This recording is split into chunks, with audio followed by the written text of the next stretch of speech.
Porque aqui Jesus, ele não está fazendo um convite. Aqui Jesus, ele é o convidado. Só que quando a gente olha para o ministério de Jesus, nós vemos até lá na bodas do casamento que Jesus, ele também foi o convidado. Só que ali naquela situação, Jesus, ele era o convidado desejado. E não é que nesse capítulo, Jesus, ele não seja um convidado desejado.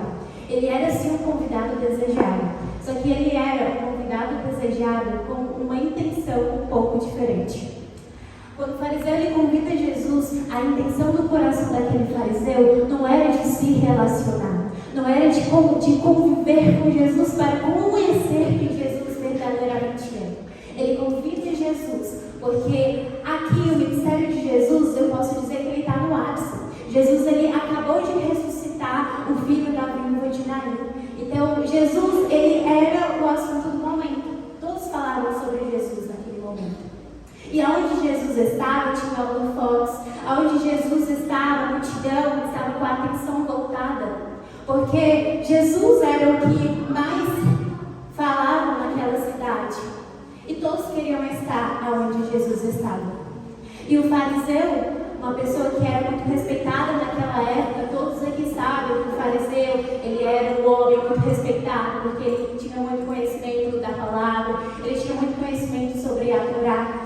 E então, ele não pensa duas vezes em fazer um convite para Jesus. Só que ele convida Jesus com a intenção de que, se Jesus for até a minha casa, eu serei visado. Se Jesus for até a minha casa, ali haverá holofotes.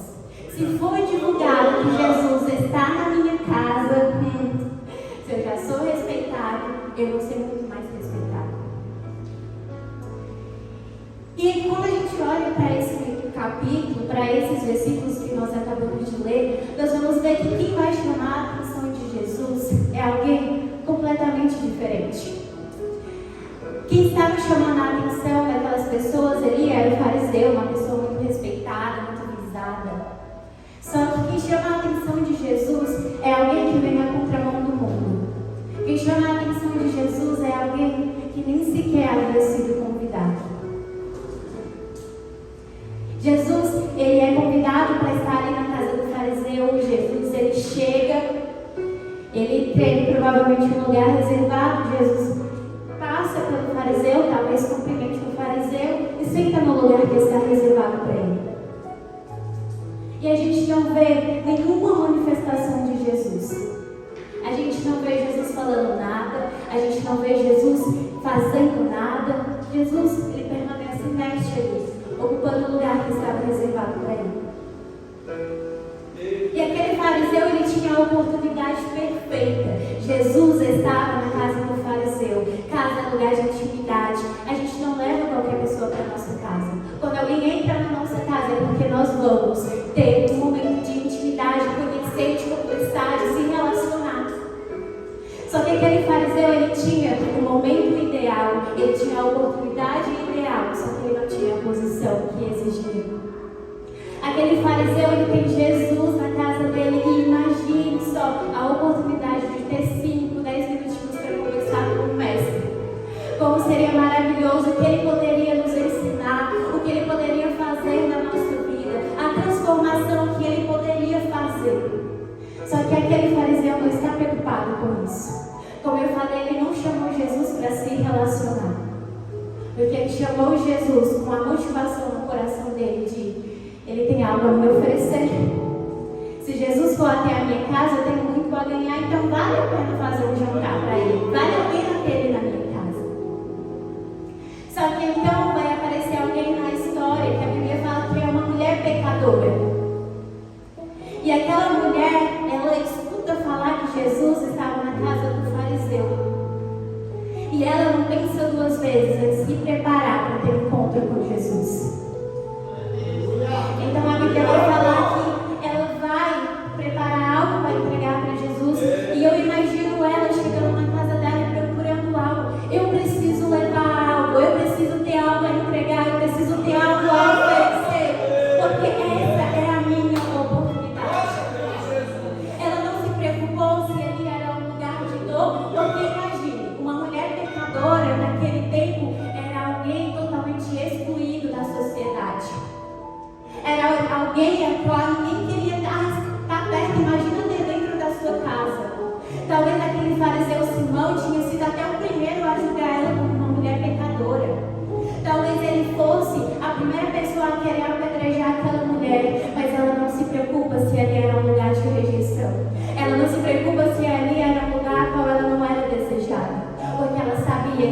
tinha alguém que podia mudar a história dela.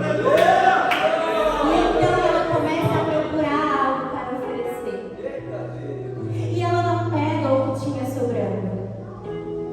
Ela não pega o que ela tinha de menor valor.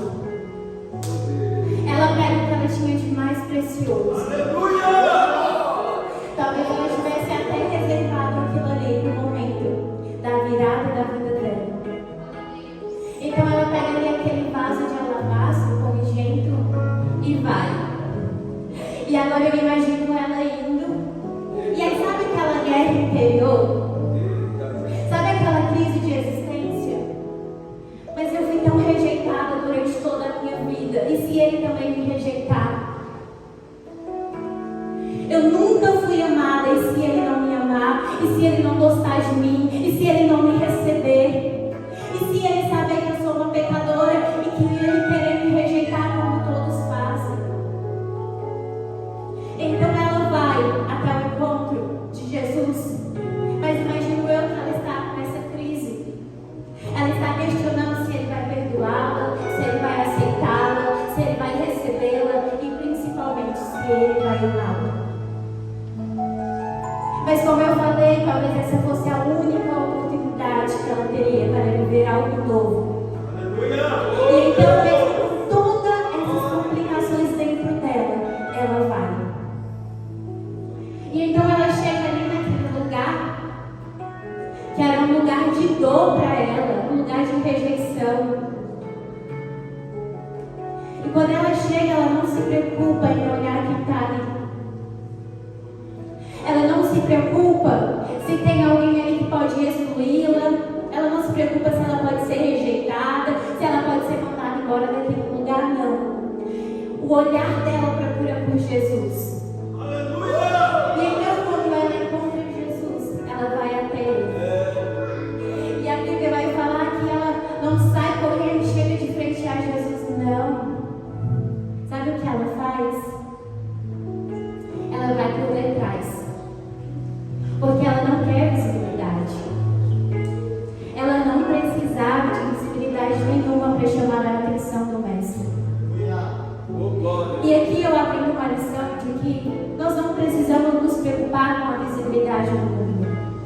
Aquela mulher chamou a atenção de Jesus, chegando humildemente por detrás dele. Muitas das vezes a gente se preocupa tanto em atrair a visibilidade do mundo. E a atenção de Jesus a gente não consegue conquistar. Talvez o fariseu tivesse a visibilidade do mundo para ele, mas aquela mulher pecadora tinha a visibilidade de Deus. Ela havia alcançado aquele que ela tanto almejava alcançar. E então ela vai chegar ali e vai fazer algo que aquele fariseu não fez. Aquele fariseu, ele tinha a presença do Mestre, mas ele não soube valorizar isso. E quando nós olhamos para a nossa vida, quantas das vezes nós temos certeza que Jesus ele está presente, mas nós não valorizamos isso. Quantas das vezes nós sabemos que Jesus ele está aqui, Jesus está lá na sua casa, que ele está em outra igreja, mas o lugar que nós reservamos para ele é um lugar lá no fundo. A gente não reserva o centro da nossa vida para ele. Eu tenho certeza que os irmãos já ouviram falar aqui, algo que a gente vê muito em posts, a gente fala muito até quando é criança, que existe um buraco no nosso coração que só Jesus ele pode preencher. É verdade. Só que muitas das vezes nós entendemos isso, mas nós não deixamos ele preencher esse buraco. Quantas das vezes nós sabemos que ele está presente, nós temos certeza na presença dele. Não existe um culto sequer que alguém entre aqui e não fale, Jesus está presente. Eu tenho certeza de que Jesus está na casa. Só que muitas das vezes a gente não vê manifestação de Jesus. E isso não é porque Jesus ele não quer se manifestar, não, pelo contrário. Eu tenho certeza que ali naquele dia, Jesus ele queria tanto transformar a vida daquele fariseu. Jesus queria tanto trazer um novo sobre a vida daquele homem. Só que aquele homem ele não estava preocupado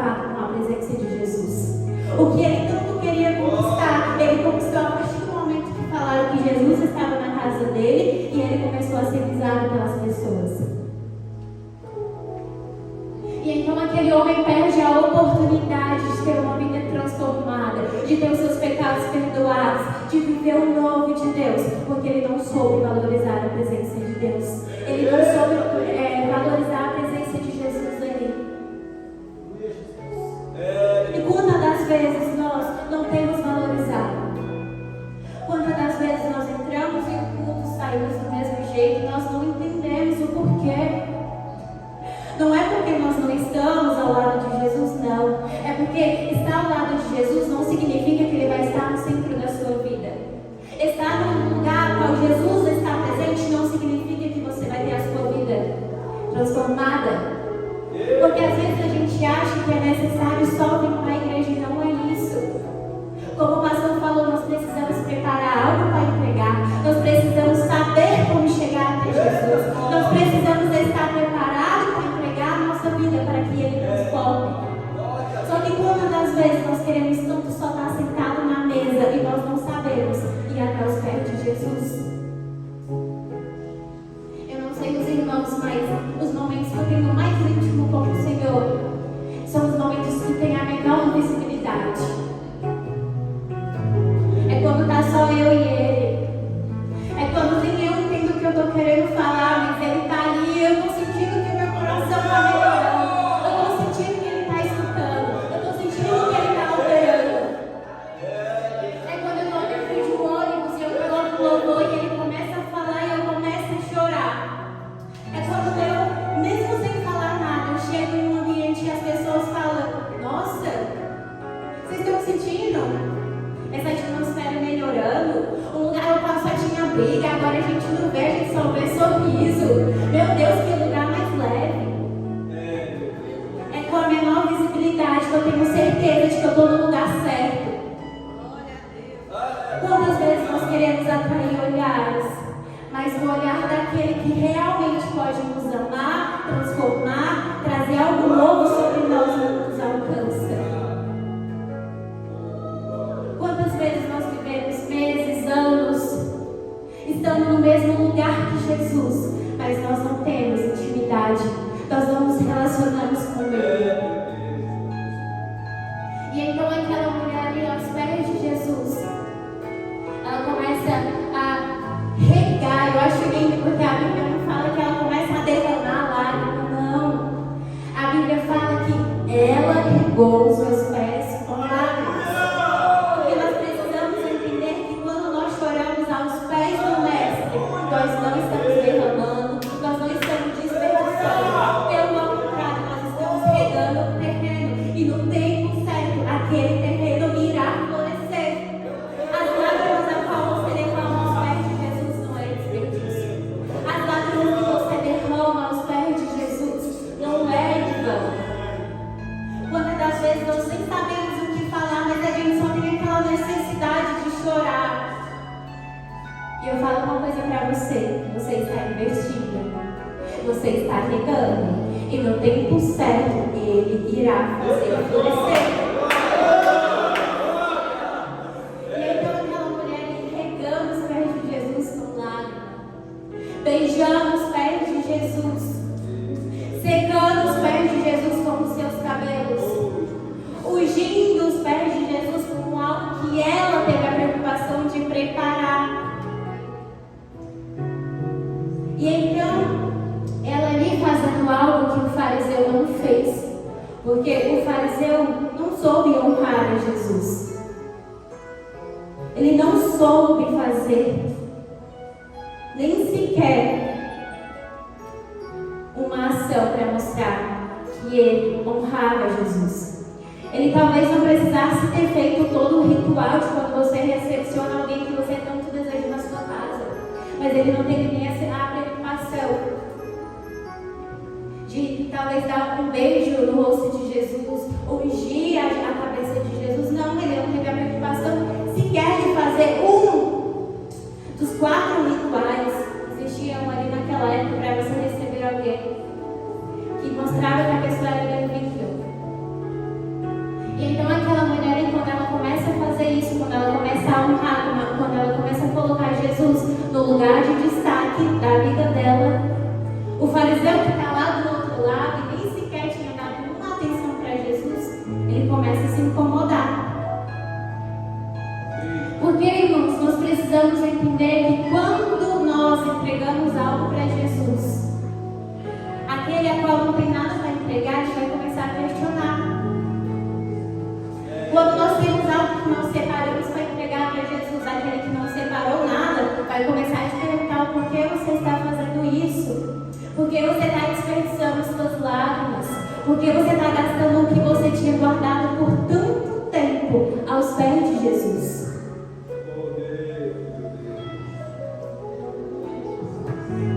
Eu não sei os irmãos, mas eu comecei uma ministério muito nova. E eu me lembro, eu estava até na memória essa semana, contando um pouquinho da minha história, né, da fé. E eu me lembro muito bem que quando eu tinha 11 anos, eu comecei a jejuar e orar. Porque eu queria muito ser vida de criança. Eu queria muito, eu tinha um amor no meu coração que eu não entendia. E eu nem sequer era batizada. Né, normalmente, para você pelo menos ser líder, você precisa pelo menos ser batizada. Mas com 11 anos eu ainda não havia sido batizada.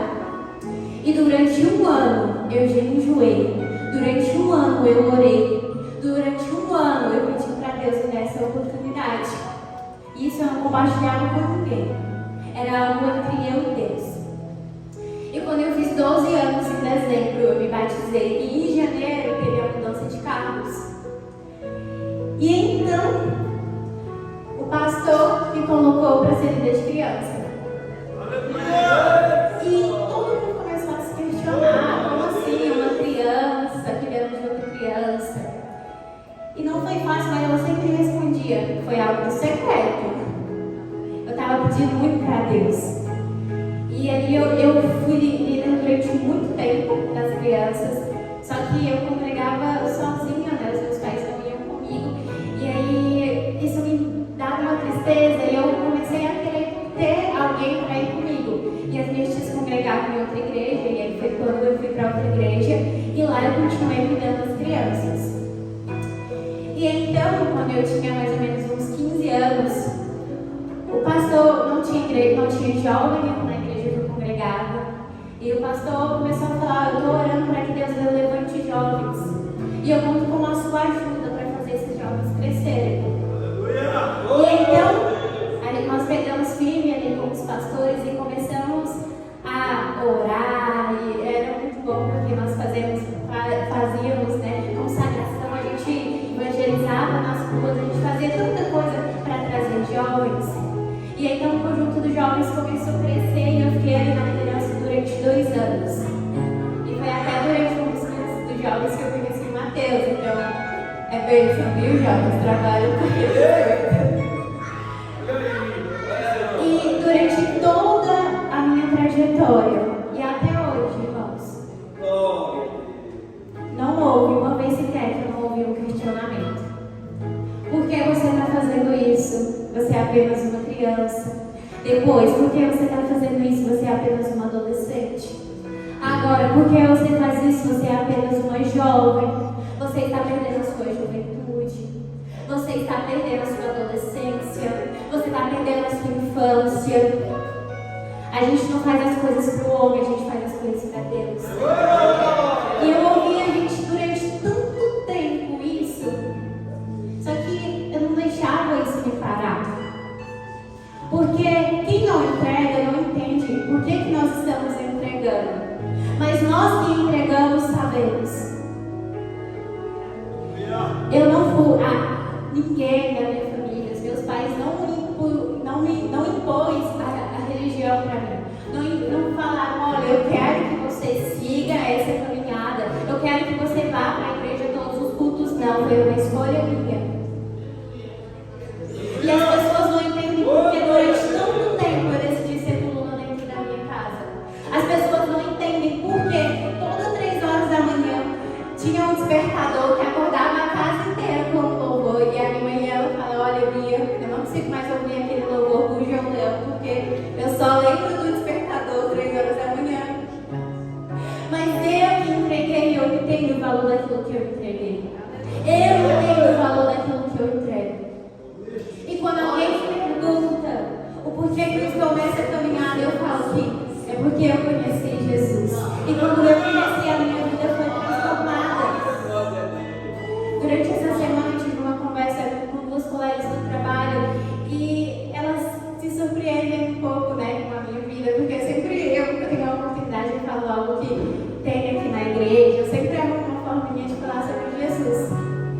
E elas me perguntaram, mas por que você fez essa escolha? E eu falei, não, é porque eu realmente me encontrei quando eu conheci a Jesus. Não foi porque os meus pais oporam para mim, não, foi porque, sabe, quando eu conheci Jesus, eu me senti amada, eu me senti escolhida, eu vi que eu tinha muito valor para Jesus. E mais do que isso, eu conheci uma paz que ninguém pode comparar. E isso foi mesmo sendo uma criança, eu vivi tudo isso. E hoje eu não abro mão disso por nada. Então, irmãos, quem não entrega, não entende por que você está entregando. Quem não separa nada, quem não tem a sua vida separada por Deus, não entende. Vai sempre tentar te parar. Mas se a gente for que nem aquela mulher, deixar essas vozes passar e entender o propósito daquilo que a gente está fazendo, nós vamos ter um momento de relacionamento, de intimidade, de transformação, e as pessoas vão continuar falando. As pessoas vão continuar se levantando. E você vai continuar entregando, você vai continuar separando. Porque quem tem encontro com Jesus não consegue ficar longe. Quem se entregou para se entregar cada vez mais. Nunca é suficiente demais, mas nós que estamos nessa caminhada sabemos que todos os dias tem algo novo para a gente fazer.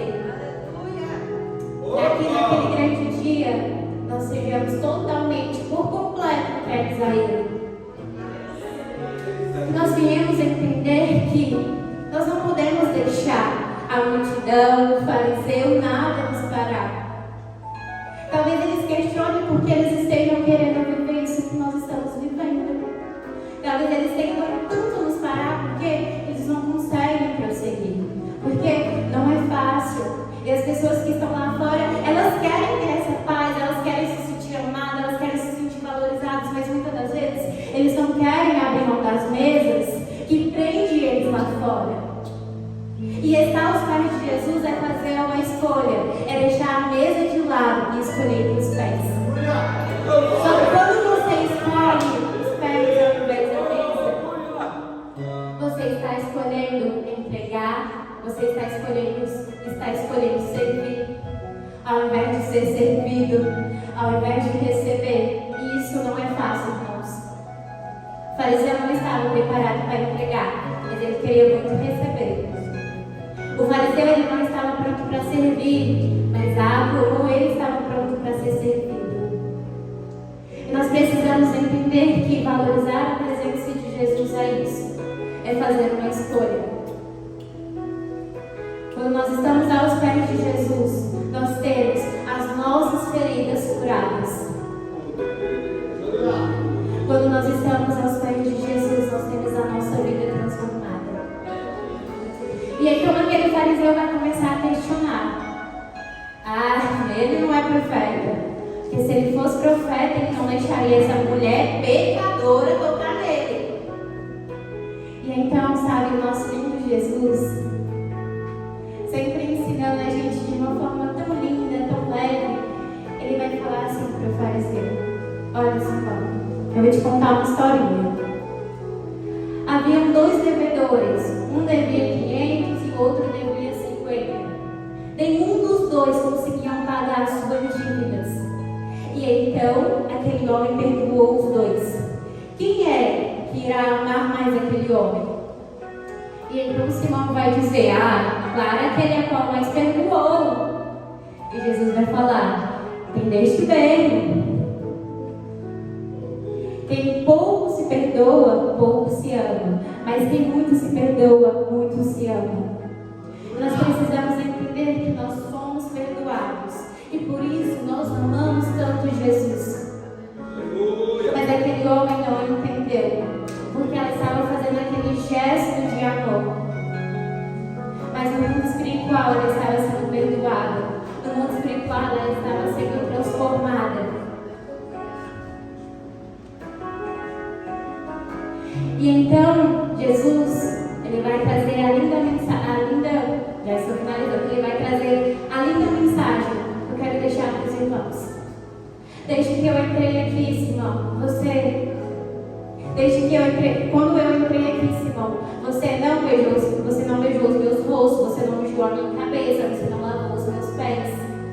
Mas essa mulher, desde que ela entrou aqui, ela não cessa de regar os meus pés com lágrimas. Ela não cessa de beijar os meus pés.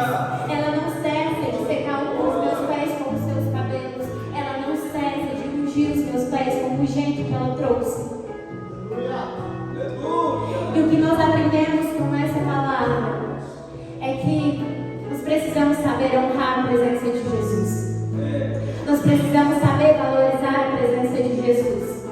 Todas as oportunidades que nós temos de estar aqui, nós não podemos deixar essa oportunidade passar. Nós não podemos agir como aquele fariseu agiu e desejar somente receber de Jesus e pouco valorizar a presença de Jesus. Irmãos, sempre que eu entro numa igreja, eu me lembro tanto dessa palavra. Sempre que eu tiro um momento com Deus, sempre que eu estou ali no meu serviço, eu me lembro disso. Eu preciso valorizar a presença de Jesus. Se você tanto ora para que Jesus acompanhe você dentro da sua casa, se você tanto ora para que Ele acompanhe você dentro do seu serviço, se você tanto ora para que Ele caminhe com você dentro do ônibus, dentro da sua escola, dentro da sua faculdade, vocês precisam aprender a valorizar essa presença. Porque só ter a presença de Jesus não é o suficiente. Nós precisamos deixar que Jesus esteja no centro da nossa vida. Nós precisamos saber deixar Jesus estar no centro dos cultos. Porque talvez Jesus esteja sim presente. Talvez Ele esteja sim presente na sua casa, no seu serviço, na sua faculdade. Mas se você não valorizar a presença dEle, filho, de nada vai adiantar. Irmãos, não é porque Jesus Ele não quer fazer. Porque Jesus Ele quer, mas Ele não implora. A gente não vê Jesus implorando para aquele homem: Simão, mas você não lavou meu cabelo lá. Lavou meu cabelo, lavou os meus pés. Mas Simão, você não me ungiu as minhas cabeças. Mas Simão, você não beijou meu rosto. Não. Jesus Ele chega, Ele nota que Ele não foi bem recepcionado, mas Ele senta no lugar que está reservado para Ele. Jesus Ele não vai implorar pela nossa adoração. Ele vai ocupar a cadeira que nós temos reservado para Ele. Mas, se no final do dia a gente não for transformado, se no final do dia nós não formos restaurados, se no final do dia nós não formos tocados, nós não podemos questionar. Porque alguém que colocou Jesus no centro da vida, alguém que escolheu estar aos pés de Jesus, vai ter uma vida transformada. E que nós viemos agir como aquela mulher, que uma hora era uma pecadora, mas depois que conheceu Jesus, depois que foi para os pés de Jesus, se tornou alguém perdoado. De pecadora foi para perdoada. E que nós possamos entender que os pés de Jesus é a melhor decisão que nós podemos fazer. Então, irmãos, eu convido a cada um de vocês a sempre que a gente lembrar dessa palavra, entender que aquele fariseu fez a escolha errada, mas que nós possamos agir todos os dias da nossa vida como aquela mulher pecadora. Escolher estar aos pés de Jesus, escolher entregar e principalmente escolher valorizar a presença de Jesus. E por isso eu agradeço a minha oportunidade.